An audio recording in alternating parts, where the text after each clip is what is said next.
भटका हुआ भविष्य। उसने मुझे जब हिंदी में बात करते हुए सुना तो बड़े गौर से देखा। उसने मुझे जब हिंदी में बात करते हुए सुना तो बड़े गौर से देखा और अपने दोस्त से कहा, my grandpa used to speak in this language. Hindi बोलता हुआ मैं उसके लिए विचित्र था, जैसे दीवार पर टंगा हुआ कोई चित्र था। हिंदी बोलता हुआ मैं उसके लिए विचित्र था, जैसे दीवार पर टंगा हुआ कोई चित्र था जिसे हाथों पहनाया जा सकता है पर गले से नहीं लगाया जा सकता।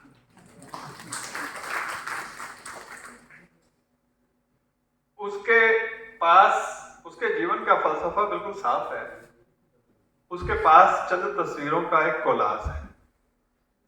भोग, कैरियर, उपभोग, इनसे जो तस्वीर बनती है वो उसके लिए काफी है।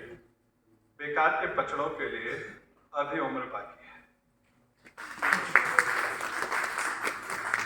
भारत उसके लिए एक पहेली है। वो भारत से ज्यादा स्पेन के बारे में जानता है क्योंकि स्पेन की एक लड़की उसकी नवीनतम सहेली है। उसके मन का घड़ा बिल्कुल रीता है। वो नहीं जानता क्या गीता है क्या सीता है। पर उसे यहां तक कौन लाया? कौन है जिसने उसे अपनी मां का नाम और पता तक नहीं बताया? अगर वो अपनी भाषा नहीं जानेगा तो विश्वास कीजिए, मां को मां और पिता को पिता नहीं मानेगा। उसके पिता जिस समय यहां पर आए, उस पीढ़ी के लोगों का ये सोच था, भाषा, रंग और भारत उनके लिए एक बोझ था। रंग का तो वो क्या करते हैं, पर भाषा और भारत को उन्होंने जल्द से जल्द दिमाग से निकाला और दिमाग के कूड़ेदान में डाला। उनका कहना था कि ये तो दूसरा ही जहां है। तुम ये बताओ कि भारत में भी भारत की भाषाएं कहां हैं? वो तर्क थे या बहाने थे? बबूल बोया था तो आम कहां से आने थे?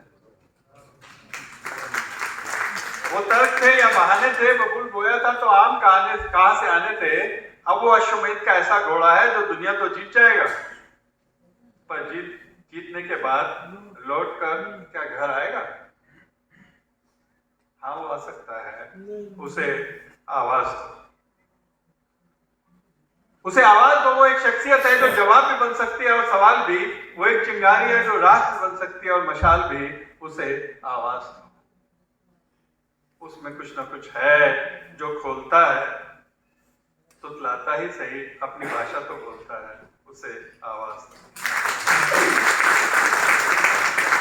जो भारत की संस्कृति देवताओं को जमीन पर बुला सकती है, वो उसकी सोई हुई शिराओं को भी जगा सकती है। उसे आवाज दो। वो सुरंग के मुहाने पर है, पर वह आएगा अवश्य, क्योंकि वही तो है अपना भटका हुआ भविष्य। मित्रों, एक बहुत ही वैज्ञानिक भाषा के बारे में हमने बात की, जिसमें स्वर अलग हैं, व्यंजन अलग हैं, लेकिन स्थितियां ऐसी आ गई कि हमारी खूबसूरती को ही हमारी बदसूरती बना देगा।